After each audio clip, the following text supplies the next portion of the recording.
जय माता दी। खुद पर भरोसा रखें तो रास्ते अपने आप निकल जाएंगे। हेलो, आई एम डॉक्टर महिमा Chaturvedi, astrologer and vastu consultant.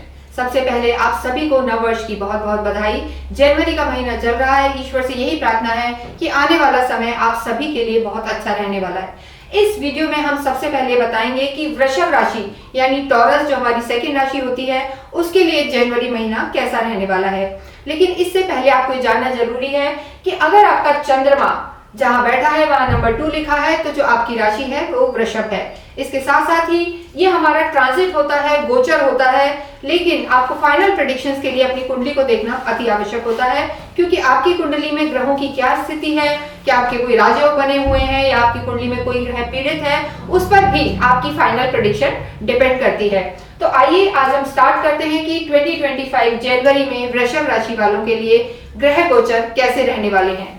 सबसे पहले जो आपकी स्थिति है, अगर हम देखते हैं तो आपकी लगन में ही गुरु बैठे हुए हैं चंद्रमा के साथ, तो एक तरीके से गज केसरी योग हो जाता है, क्योंकि ये जो आपकी लगन है यही आपको मेन आपको ऑरा देती है, आपकी पर्सनैलिटी, आपकी सोच को बनाती है। गुरु और चंद्र का यहाँ होना आपको बहुत आध्यात्मिक बनाता है। इसके बाद जब हम स्थिति देखते हैं तो थर्ड भाव में आपके मंगल बैठे हुए हैं जो वक्रीय और नीच अवस्था में है, तो कहीं ना कहीं आपके कॉन्फिडेंस में इस समय कमी रह सकती है। आप थोड़ा सा शेकी रह सकते हैं, कॉन्फ्लिक्ट्स में फंस सकते हैं, उसका आपको ध्यान रखना है। फिर आपके पंचम भाव में केतु बैठे हुए हैं, जो भी मैं बहुत अच्छा नहीं कहूंगी, लेकिन आगे इनकी स्थितियां बदलने वाली हैं। इसके बाद आपका 6 और 7th हाउस खाली है। अगर हम आपके अष्टम में देखते हैं तो अष्टम में आपके बुध और सूर्य का बुध आदित्य योग बना हुआ है। साथ ही साथ आपके कर्म भाव में शुक्र और शनि इकट्ठे हैं, जो कहीं ना कहीं शश योग और एक तरीके से अच्छा योग बनाते हैं, राजयोग बनाते हैं। और आपके जो डिजायर हाउस होता है, जो आपका प्रॉफिट का हाउस है, उसमें राहु विराजमान है। आपकी सहूलियत के लिए हमने इस वीडियो को 8 सेगमेंट्स में बांटा हुआ है, जैसे आपकी लव लाइफ कैसी रहेगी, आपके कर्म कैसे रहेंगे, आपकी धार्मिक लाइफ कैसी रहेगी या रिलेशनशिप कैसे रहेंगे। तो इसको आज वृषभ राशि वाले के लिए हम बताने वाले हैं।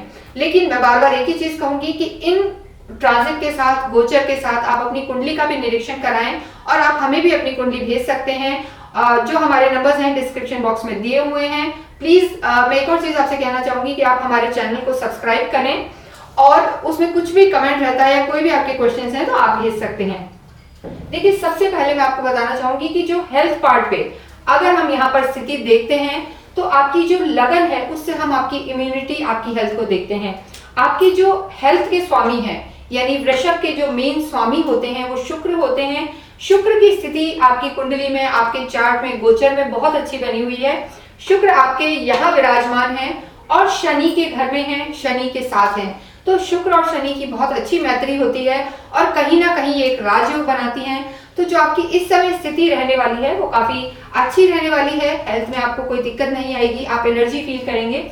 लेकिन जो आपके बुध हैं, क्योंकि ये जो पार्ट होता है हमारा, ये सेकंड हाउस भी हमारी हेल्थ को बहुत बताता है। जो आपका बुध की स्थिति है, बुध का क्योंकि 4 तारीख से ट्रांजिट हो चुका है, बुध की जो स्थिति है 4 जनवरी से लेकर और 24 जनवरी तक बुध अष्टम में रहने वाले हैं, यानी 8th हाउस में रहने वाले हैं। तो ऐसे में हो सकता है वृषभ राशि वालों को पेट से रिलेटेड कोई समस्या हो सकती है या स्किन से रिलेटेड समस्या हो सकती है। तो उन्हें इस चीज का विशेष ध्यान रखना है कि स्टमक में, खान पीन में, ठीक है ना, बहुत हैवी इन्हें नहीं खाना है, लिवर हो गया, इन सब चीजों में इनको ध्यान रखने की जरूरत है 24 तारीख तक। 24 तारीख के बाद जो बुध की स्थिति रहेगी वो यहाँ पर आपके चेंज हो जाएगी और वो भाग्य में आ जाएंगे।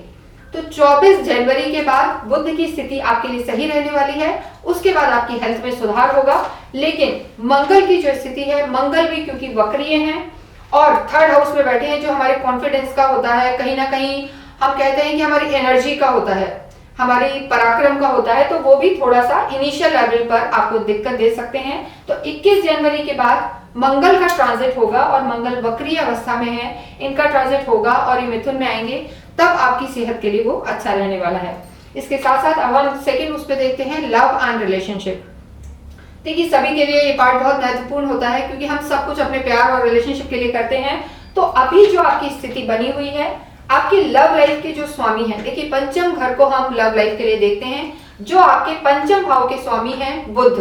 बुध जो इस समय स्टार्टिंग में, जैसे मैंने बताया आपको, 24 जनवरी तक 8th हाउस में रहने वाले हैं। तो ये जो स्थिति है ये आपके लव लाइफ के लिए बहुत अच्छी नहीं है हो सकता है थोड़ा बीच में आर्ग्यूमेंट रह सकते हैं, लड़ाइयां हो सकती हैं। तो आपको 24 जनवरी तक बहुत तसल्ली से टाइम निकालना है, क्योंकि आपके सेकेंड हाउस के स्वामी और आपके जो हम 5th हाउस के स्वामी हैं बुध हैं, और वो कहीं ना कहीं आपकी वाणी को भी प्रभावित कर सकते हैं, क्योंकि वाणी बहुत इंपॉर्टेंट होती है। Communication matters a lot. कहते हैं ना, गुड़ ना दे लेकिन गुड़ जैसी बातें कर, यानी मीठा बोलिए तो आपके रिश्ते बच सकते हैं। इसके अलावा भी जो और आपके जो हम सिबलिंग्स के रिश्ते कह सकते हैं, मदर फादर के कह सकते हैं, क्योंकि आपका सूर्य भी 14 तारीख तक यहाँ पर है, धनु में है, और 14 तारीख के बाद जो सूर्य की भी स्थिति है वो मकर राशि में प्रवेश करेंगे, जिसे हम मकर संक्रांति कहते हैं। तो उसके बाद आपकी मदर की हेल्थ में सुधार हो सकता है। इसके साथ साथ ही जो आपके सिबलिंग्स के बाद मैं बात कहना चाहूंगी, 21 जनवरी के बाद जो मंगल की स्थिति होगी वो वृषभ राशि वालों के लिए, जब ये मिथुन में प्रवेश करेंगे तो आपकी स्थिति, आपकी वाणी थोड़ी सी बेहतर हो सकती है। इसके बाद अगर मैं बात करती हूँ तो हम मैरिज की बात करते हैं। जनवरी में वृषभ राशि वालों के लिए मैरिज और आपके जो पार्टनर हैं उनके साथ आपके संबंध कैसे रहने वाले हैं। देखिए, 7th हाउस होता है हमारी मैरिज का, हमारे स्पाउस का, किसी भी तरीके की पार्टनरशिप का।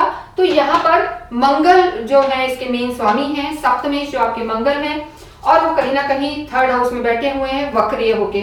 तो आपको कम से कम 21 जनवरी तक बहुत ध्यान रखना है, मैरिड लाइफ में भी, या जिनकी शादी होने वाली है, किसी का फियांसे है या कोई लव लाइफ है उनकी, तो इसमें इन्हें बहुत ध्यान रखने की जरूरत है, क्योंकि कभी कभी मंगल थोड़ा सा एरोगेंस दे देता है और एडिमेंसी दे देता है। तो आर्ग्यूमेंट्स में नहीं जाना है। 21 तारीख के बाद आपके रिश्तों में, मैरिड लाइफ में सुधार होगा।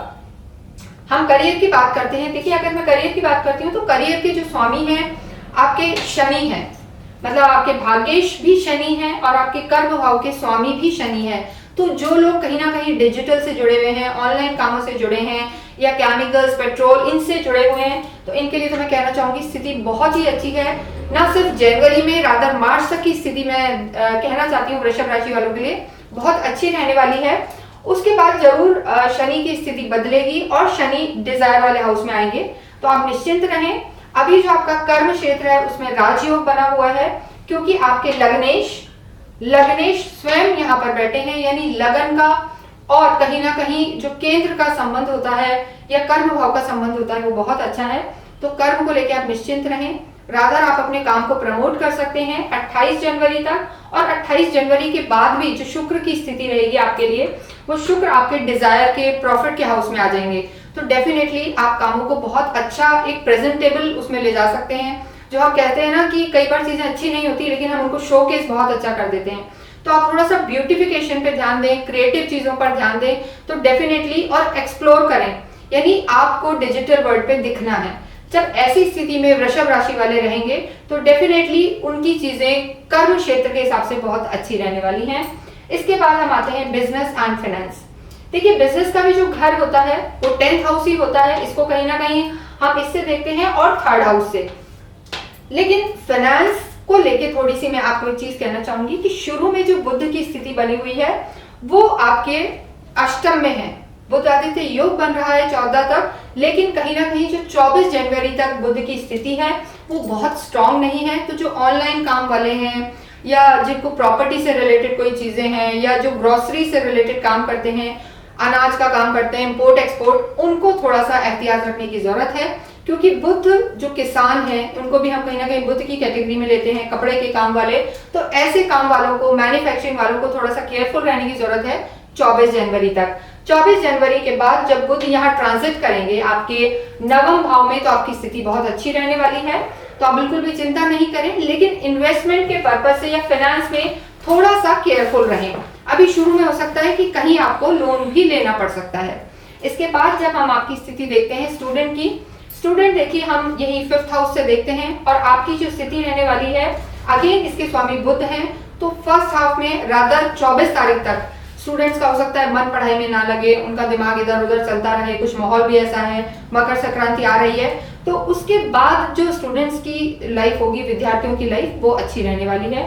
इसके बाद हम बात करते हैं स्पिरिचुअलिटी, अध्यात्म को हम देखते हैं। देखिए, वृषभ राशि की जो लगन है वहीं पर गुरु विराजमान है, तो उनकी लगन है, अभी ये काफी आध्यात्मिक भी है, और गुरु इनके केंद्र में ही विराजमान है, लगन में विराजमान है। तो जब लगन में ही गुरु और चंद्र विराजमान है तो ऐसा व्यक्ति काफी पॉजिटिव भी होता है, आध्यात्मिक भी होता है और सीधे 7th हाउस पर इनकी दृष्टि पड़ रही है, तो वो कहीं ना कहीं रिश्तों को भी संभालता है और मैच्योर रहता है। तो अगर हम 15 मई तक की स्थिति देखें, ना सिर्फ जनवरी की, तो ये आध्यात्मिक रहेंगे और इनकी लाइफ में भी इस अध्यात्म से इन्हें काफी फायदा होने वाला है। तो भगवान के चरणों में रहें, वो उनके लिए काफी अच्छा है। लक फैक्टर हम देखते हैं, बुध और सूर्य की जो स्थिति है, देखिए 14 तारीख को जो सूर्य है धनु से निकलकर मकर में प्रवेश करेंगे, आपके भाग्य में आएंगे। हालांकि वो शत्रु के घर में होंगे, शनि के घर में, तो थोड़ा बहुत अड़चन रह सकती है, लेकिन बुध भी जब वहां पर आ जाएंगे 24 जनवरी के बाद, तो आपकी स्थिति बहुत अच्छी होने वाली है। आपके भाग्य में ही बुध आदित्य योग बनेगा और कहीं ना कहीं आपको किसी सीनियर से या किसी हाई लेवल व्यक्ति से या पॉलिटिशियन से आपको कहीं ना कहीं फायदा हो सकता है। तो इस समय का आपको बहुत ध्यान रखना है 24 जनवरी के बाद। अब हम ऐसा क्या चीज करें कि ये जो छोटी मोटी अड़चने आ रही हैं, जैसे आपका केतु राहु यहाँ पर विराजमान है, केतु आपके यहाँ रहेंगे 18 मई तक। तो जनवरी में तो पूरे जनवरी केतु आपके लव लाइफ में ही रहने वाले हैं, स्टूडेंट्स के लिए भी यहीं रहने वाले हैं। तो इन्हें ये ध्यान रखना है कि डिस्ट्रैक्शन इन्हें बिल्कुल नहीं होना चाहिए, यानी भटकाव। और छोटी छोटी बात पर ये ज्यादा सोचे ना, चीजों को अवॉइड करें, ये सबसे इंपॉर्टेंट है। तो इन सब चीजों से बचने के लिए आपको देवी की आराधना करनी है। शुक्र इनके स्वामी होते हैं, आप देवी की आराधना करें, जितना हो सुबह के समय आप गायत्री मंत्र का जाप करें, इससे आपको बहुत फायदा होगा। और छोटी छोटी कन्याओं को कुछ आप मीठा बांट सकते हैं या अनार बांट सकते हैं। और इसके साथ साथ सूर्य प्रबल रहे तो आप सूर्य को भी जल चढ़ाएं। इसके अतिरिक्त अगर आप कुछ पूछना चाहते हैं तो हमें मैसेज कर सकते हैं, कमेंट कर सकते हैं। इसके साथ ही मैं अपने वीडियो को यहीं विराम दे रही हूँ। Thank you very much and wish you a very happy new year.